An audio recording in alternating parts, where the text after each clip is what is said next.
I'm a 34-year-old woman living alone in a quiet neighborhood. A couple of weeks ago, I found myself in a situation that I never saw coming. Late one night, I was heading back home after spending some time with friends, and as I was getting out of my car, I saw a young girl wandering on the sidewalk a few houses down. She couldn't have been more than 8 or 9 years old. She looked a bit lost and was clearly distressed, and even though it was close to midnight, she didn't seem to be looking for a way home or calling for anyone. She was just there, shuffling around aimlessly. I approached her, asking if she was okay. She looked at me with big, tired eyes, but didn't say much. It was clear she needed some sort of help, and leaving her there didn't feel right. After a few moments, she quietly muttered her name, Clara. I coaxed her into coming inside my house, just to get her out of the dark and to figure out what to do next. I tried calling the local authorities to let them know there was a child in need of help, and they told me someone would come over as soon as possible. Clara, meanwhile, sat quietly on the edge of my couch, staring down at her shoes. I have a bit of a soft spot for kids, especially ones in difficult situations.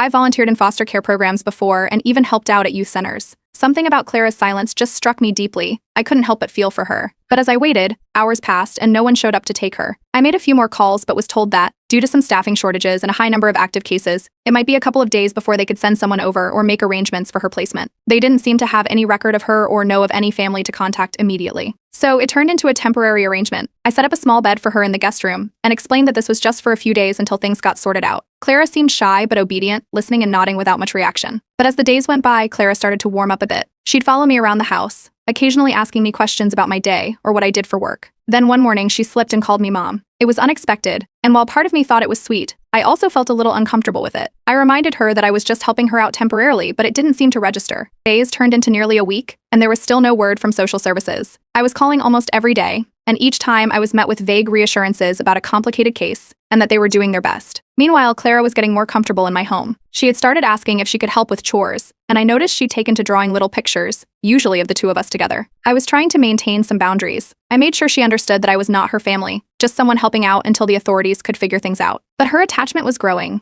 and my friends and family started to notice, especially when I mentioned how she'd started calling me Mom more frequently. My friends thought I was getting in too deep, warning me that this situation was getting complicated. But with social services still stalling, I didn't know what else to do. Part of me was concerned, too, especially when I noticed that Clara would sometimes do small things like hide my phone or take little trinkets around the house and tuck them into her backpack. At first, I thought it might just be a child acting out or looking for attention, but it was happening more often. It was then that I decided to reach out to a therapist I'd worked with before, just to get some advice on how to handle the situation without Clara becoming even more attached. The therapist advised me to set clear boundaries and make sure Clara understood that this was a temporary situation. That night, I tried explaining to Clara that this wasn't going to be a permanent setup. She just looked at me with a sad, confused expression. I could tell the message wasn't quite sinking in. The following day, things took a surprising turn. Social services finally called back, but the news wasn't what I expected. They informed me that Clara's background was a bit more complex than they had anticipated and that her case might take longer to resolve. They were struggling to find a foster family that could take her in immediately. With nowhere else for her to go, they asked if I could continue to care for Clara a little longer, until they sorted out a long-term plan. I agreed, but knew this would mean a bigger shift in my daily life. Clara was no longer just a guest in my home. I was adjusting my work schedule, coordinating her school arrangements, and of course dealing with the questions from curious neighbors who started seeing Clara with me regularly. Some even assumed she was my daughter, which didn't help when Clara herself would start calling me Mom more openly, even in public. As the days went on, Clara's behavior became a bit more unsettling. She would sometimes lie about small things, like saying she hadn't seen something she clearly took, or even blaming me when things around the house went missing or broke. The first time it happened, I thought maybe I was overreacting, but the pattern continued. I tried bringing this up in a gentle way, but Clara would get defensive, often avoiding eye contact or walking away. With each day, I was feeling more and more like I was in over my head.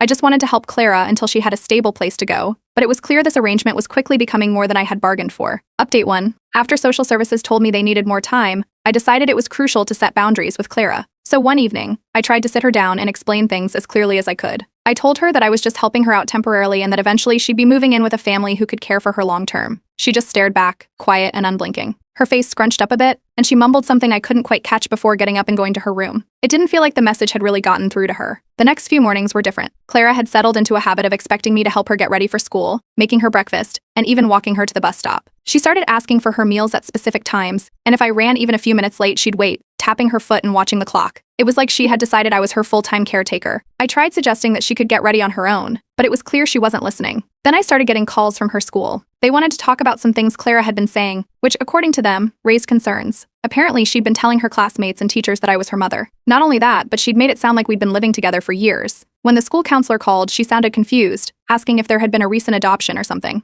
Trying to explain that Clara was just staying with me temporarily felt awkward, especially when it became clear that Clara had shared some rather imaginative stories about us. Meanwhile, social services had gone radio silent. I left messages almost every day, hoping for an update, but the phone calls and emails weren't answered. Each day felt like I was holding my breath, waiting for some assurance that things were being handled, but there was nothing. The financial aspect was also creeping up on me. Clara needed school supplies, lunch money, clothes, and other essentials that I hadn't planned for in my budget. Each little expense added up, making it hard to keep up with my own bills. My savings were slowly draining, and it started to worry me. I'd never realized how quickly these things could pile up. Friends who had been supportive in the beginning were also starting to pull back. Some hinted that Clara might be taking advantage of my kindness. A couple even pointed out that it seemed like I was letting myself be manipulated. They were worried I was in too deep. It didn't help that Clara would sometimes say things like, "You don't love me," or "You'll just leave me like everyone else," whenever I tried to set a boundary. The guilt was overwhelming, and I started feeling stuck, like no matter what I did, I'd end up hurting her. At one point, I thought about asking a friend if Clara could stay with them for a weekend, just so I could catch a breather. But when I mentioned the idea to Clara, she became hysterical. She clung to me, crying and saying she didn't want to go anywhere else. Seeing her like that made it clear that leaving her with someone else, even temporarily, wasn't an option. Things escalated further when her school started calling more frequently. They'd have minor issues, like Clara acting out or telling more lies,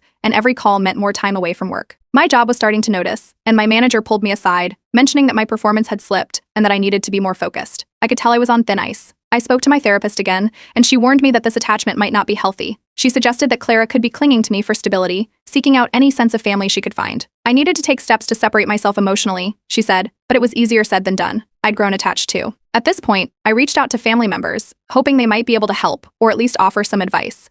But they weren't comfortable getting involved, mentioning concerns about potential legal issues. They didn't want to be in a position where they'd have to take responsibility if anything went wrong, so it became clear that I was on my own. Desperate for advice, I turned to Reddit. The responses were a mixed bag, but some suggested I consult a lawyer to clarify my rights and ensure I wasn't trapped in an unofficial guardianship. I hadn't thought about it from a legal perspective, but their comments made me realize how complicated this was becoming. Clara wasn't making things any easier. She started telling neighbors that I was her mom, which led to awkward encounters whenever I'd run into someone at the grocery store or around the block. People would give me knowing smiles, congratulating me on my new addition. Correcting them became exhausting, so eventually I just nodded along and moved on. Then one day I found something strange in my room. A small, sentimental bracelet that had belonged to my grandmother was lying broken on my dresser. When I asked Clara about it, she just shrugged and said, "I wanted it to be mine." She didn't even seem remorseful. That small act made me realize just how blurred the lines had become. By this point, I was starting to question everything. Was I doing more harm than good? This situation felt like it was spiraling out of control. Clara's attachment was intense, and I could feel myself getting pulled in further, almost as if her needs had become my responsibility. But I wasn't sure I was equipped to give her the help she really needed. Update 2. A couple of weeks after things started feeling overwhelming, I got a call that shook things up in an unexpected way. A woman introduced herself as a distant relative of Clara's. She claimed she'd just learned about Clara's situation and wanted to check in. She didn't offer much detail, just that she was a second cousin on Clara's father's side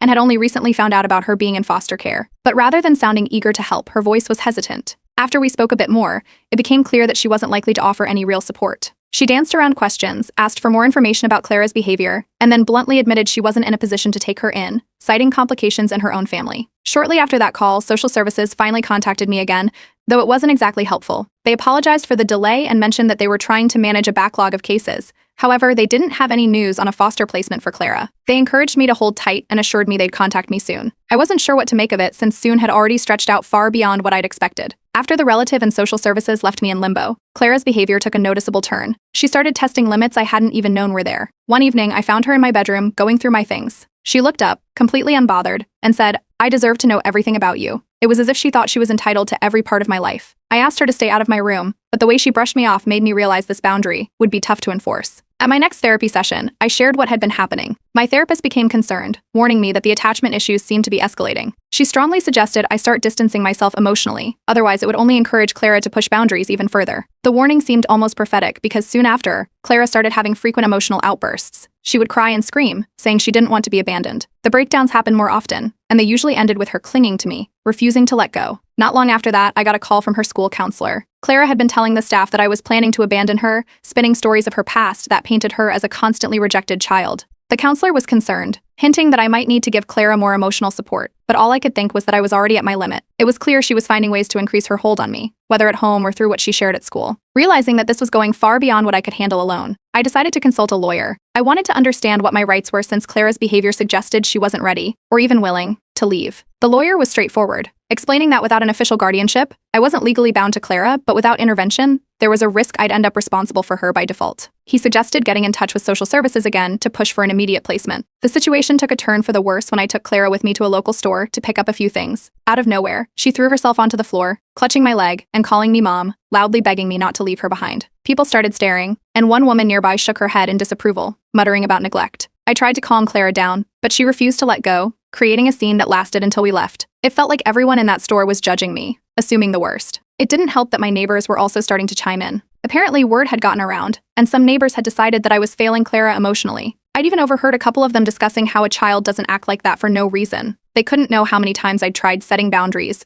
or that Clara's attachment was becoming unhealthy, but that didn't stop them from judging. My job wasn't sympathetic either. After the 5th call from Clara's school in 2 weeks, my manager took me aside and pointed out how I'd missed several important deadlines. She warned me that if I didn't get my personal life under control, it could affect my position. I could see where things were heading, and I knew I couldn't afford to lose my job over this situation. Desperate, I turned to Reddit again for advice. This time, people urged me to take more drastic action, even suggesting that I consider involving the police if Clara refused to leave. Some thought I'd gone above and beyond already, and that I should start taking firmer steps to protect myself. It was the nudge I needed to consider something more drastic. One night, after yet another emotional meltdown from Clara, I hit a breaking point. It was like all the pressure and stress finally reached a peak. My therapist later called it an emotional breakdown, but at that moment I just felt cornered, like there was no way out. I couldn't keep going like this, pretending I could handle things alone when it was clear I was in over my head.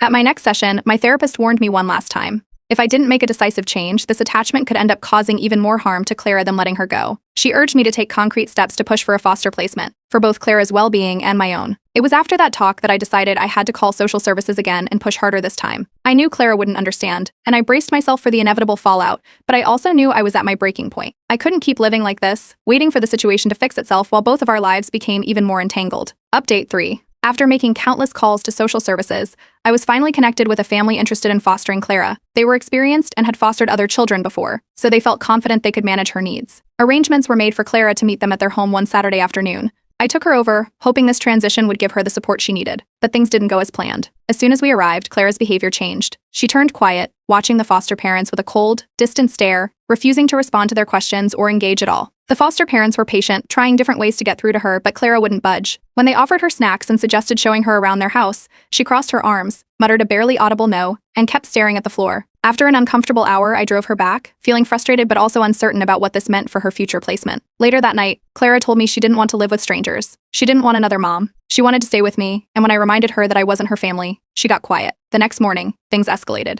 When I tried to leave for work, Clara blocked the front door, wrapping her arms around it tightly, refusing to let me go. I tried to move her aside gently, but she clung on, starting to cry. I had to call my work and let them know I'd be late again. Eventually, after prying Clara away from the door, I sat her down and told her that if she couldn't respect the boundaries I'd set, I'd have no choice but to involve authorities to help her find a safe place. This seemed to surprise her. She looked at me in disbelief, then ran to her room, slamming the door behind her. I felt awful about saying it, but I didn't know what else to do. At my next therapy session, I told my therapist about everything that had happened, including the feelings of guilt that had started creeping in. I wondered if somewhere along the way, I'd grown attached too. She reminded me that Clara's dependency wasn't my fault and encouraged me to keep pursuing a solution for Clara's sake and my own. Things got more complicated when my family found out. They started calling, saying it was selfish to push Clara away when she clearly needed someone stable in her life. Some even accused me of abandoning her. Trying to explain the strain Clara's behavior was putting on my life didn't change their minds. They saw her as a vulnerable child, and to them I was being too harsh. I decided to ask the police for help, hoping they might offer some guidance on how to handle the situation. But when they arrived and assessed the situation, they told me their hands were tied. They couldn't remove a child from a home unless there was a serious, immediate danger to her or to others. Clara wasn't harming anyone, they said, so there wasn't much they could do. One day, while running an errand, Clara threw another public fit. She latched onto my arm, crying loudly that I was going to leave her.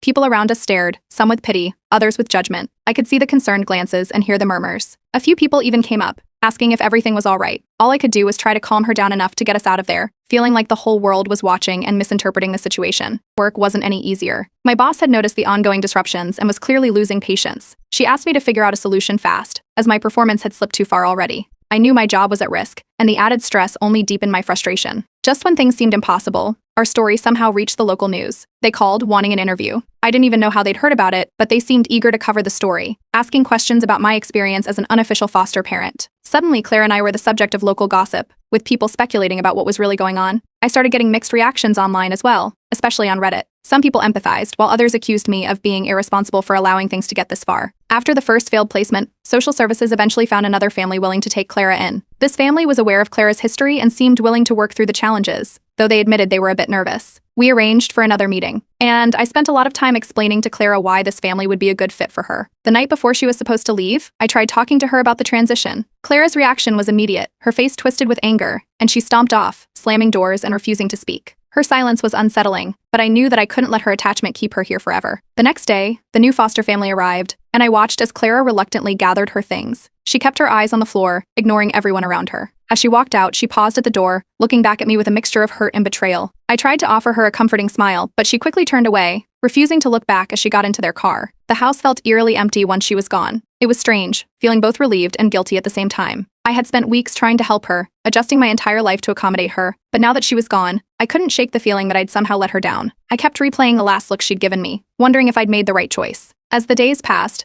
I tried focusing on rebuilding my routine and regaining some stability, but the thought of Clara lingered. Part of me hoped she'd find happiness and stability in her new home, but another part couldn't shake the nagging question: had I done enough? Or had I just passed the problem to someone else? Update 4. In the days after Clara left, the house felt hollow. Without her presence, the quiet felt almost unnatural. I went about my daily routine, trying to refocus on work and get back into a rhythm, but everything reminded me of her: the extra toothbrush in the bathroom, a stray drawing of a stick figure family she'd left behind. It was hard to shake the feeling that I'd left her hanging, even though I knew I'd done what I could. Friends who'd heard about the situation encouraged me to move on, telling me I'd done enough. A few even seemed frustrated, reminding me that Clara wasn't my responsibility and that I'd gone above and beyond. But their words didn't erase the nagging sense that I'd abandoned someone who'd come to rely on me. Even with all the challenges, letting go of that responsibility left a strange emptiness. Therapy helped me process the waves of guilt, although the progress felt slower than I'd hoped. My therapist reminded me that Clara had needed a stable family from the start, not just a temporary caretaker. Still, the guilt lingered, sometimes surfacing unexpectedly. Nights were the hardest. I'd wake up from dreams where I saw Clara crying, calling out for me. These recurring nightmares started affecting my sleep, adding another layer to the toll the whole situation had taken on me. Social services called to update me a couple of weeks later. They informed me that Clara was adjusting to her new foster family, though they couldn't say for sure how long the placement would last. It was a relief to know she hadn't been moved again, but the uncertainty weighed on me. I knew from past experiences with foster kids that some placements didn't last,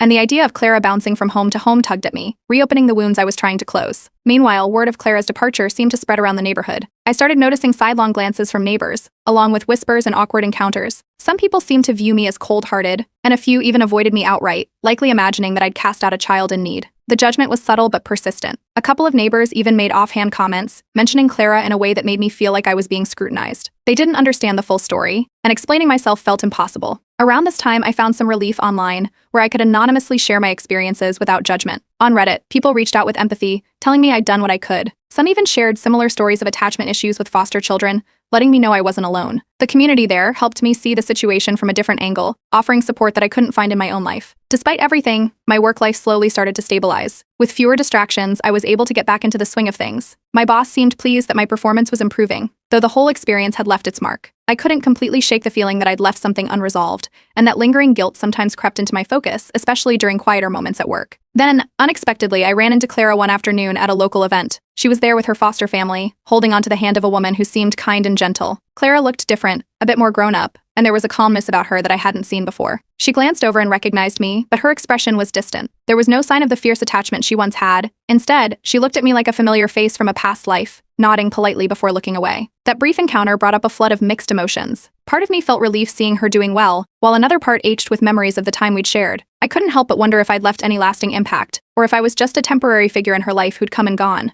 The meeting stirred up more questions than answers, and I took it back to my therapist, who reminded me that closure would come with time. The support I continued to find online was a lifeline, with people reminding me that attachment is rarely straightforward. Others who'd fostered or taken in children temporarily shared their stories of letting go, helping me make peace with the fact that sometimes the best intentions don't lead to perfect outcomes. A few weeks later, I received an unexpected message from my family. They reached out with a tentative apology, admitting they hadn't fully understood the stress and complexities of Clara's stay. They told me they realized now that I'd been trying to do the right thing, even though they hadn't seen it that way at the time. While it didn't erase the hurt from before, the apology felt like a small step toward healing. As time passed, life started feeling more balanced. The The weight of guilt lightened, bit by bit, and I found myself moving forward. Clara's absence felt less like a void and more like a chapter that had closed, albeit imperfectly. Her drawings and a few other small items still lay tucked away in a box, a reminder of our time together and everything I'd learned from it. Each time I looked at them, I felt a mix of sadness and gratitude, appreciating the lessons in compassion and boundaries. With distance, I started to forgive myself, accepting that I'd done what I could in a complex situation. Clara's attachment to me had been intense, but I could see now that it hadn't been entirely about me. It was about her need for stability, something I couldn't fully provide.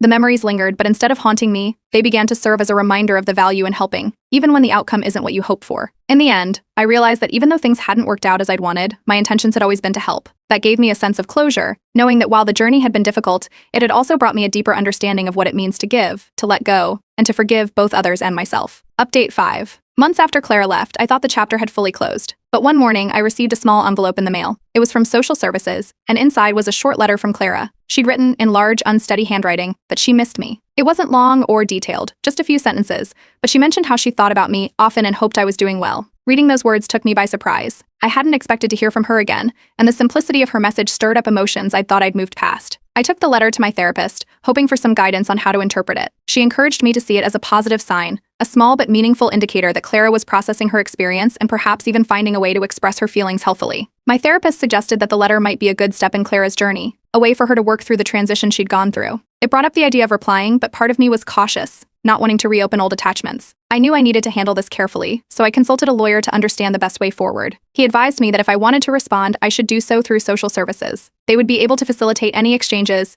ensuring Clara's placement wasn't disrupted. It made sense, but the idea of opening up a new line of contact worried me. Still, after considering it for a few days, I decided to reach out to social services for their input. When I spoke with them, they suggested that limited, occasional contact might be helpful for Clara, as long as it stayed simple and reassuring. They thought a short reply could help her feel settled and allow her some closure. So, I sat down and drafted a response, letting her know that I was happy to hear from her, and encouraging her to do her best in her new home. I wrote that I was proud of her and that I believed she would find happiness in her new family. The letter was short, but I hoped it would offer her some comfort. A few weeks after I sent the letter, social services reached out again with a positive update. Clara was doing well in her placement, actively participating in school, and even starting to make friends. Hearing that brought a strange mix of joy and sadness. I was relieved to know she was adjusting, yet there was a bittersweet feeling too. The connection we'd shared was gone, replaced by something more distant, a reminder of the bond we'd almost had. I turned to Reddit again, where I'd shared so much of this story. The community was invested, and many responded with encouragement, sharing their own experiences with complex attachments. They helped me see that sometimes, the most compassionate choice is letting go, even when it's difficult. But as the post gained traction, it attracted a few negative comments too. Some accused me of abandonment, questioning my commitment. Although most people were supportive, the few harsh responses stung. It made me question myself briefly, but the majority of comments helped me find a sense of validation. With time, I focused on my career and friendships again, slowly building back the stability that had been disrupted. Work became more manageable, and my boss seemed to notice the improvement. Friends who'd kept their distance during the chaos of Clara's stay began reaching out, helping me reconnect and return to a sense of normalcy. But despite the progress, my experience with Clara left a lasting impression, and I found myself reflecting on what I'd learned about boundaries and compassion. As weeks turned into months, the emotional turbulence gradually settled. The memory of Clara no longer weighed on me like before, and I felt a sense of peace knowing I'd done what I could under difficult circumstances. The fleeting moments of doubt still surfaced occasionally, but I'd grown to accept that our connection, however imperfect, had its purpose. Clara had needed someone, and I'd been there in the moment. That was enough. The letter she'd sent and my reply stayed tucked away in a small box, a reminder of the experience and everything it had taught me. In the end, Clara's presence had shown me the delicate balance between helping others and protecting myself. I'd come to see that setting boundaries wasn't selfish, it was necessary for both of us to grow. Life moved forward, and though Clara was no longer part of it, the lessons from that time stayed with me, shaping how I approached relationships and challenges. My time with Clara taught me that even brief connections can leave a deep impact, and sometimes, letting go is the best way to help someone thrive. When I revisited my Reddit post months later, I found that people continued to respond, sharing their thoughts, stories, and insights. It felt like a full circle, knowing that Clara's story had touched others, sparking conversations about attachment, boundaries, and compassion. In the end, I realized that while Clara and I had only crossed paths for a short time, the journey had been one of growth for both of us. And though it was bittersweet, it was a chapter one could close with a sense of acceptance, grateful for the lessons I'd learned along the way.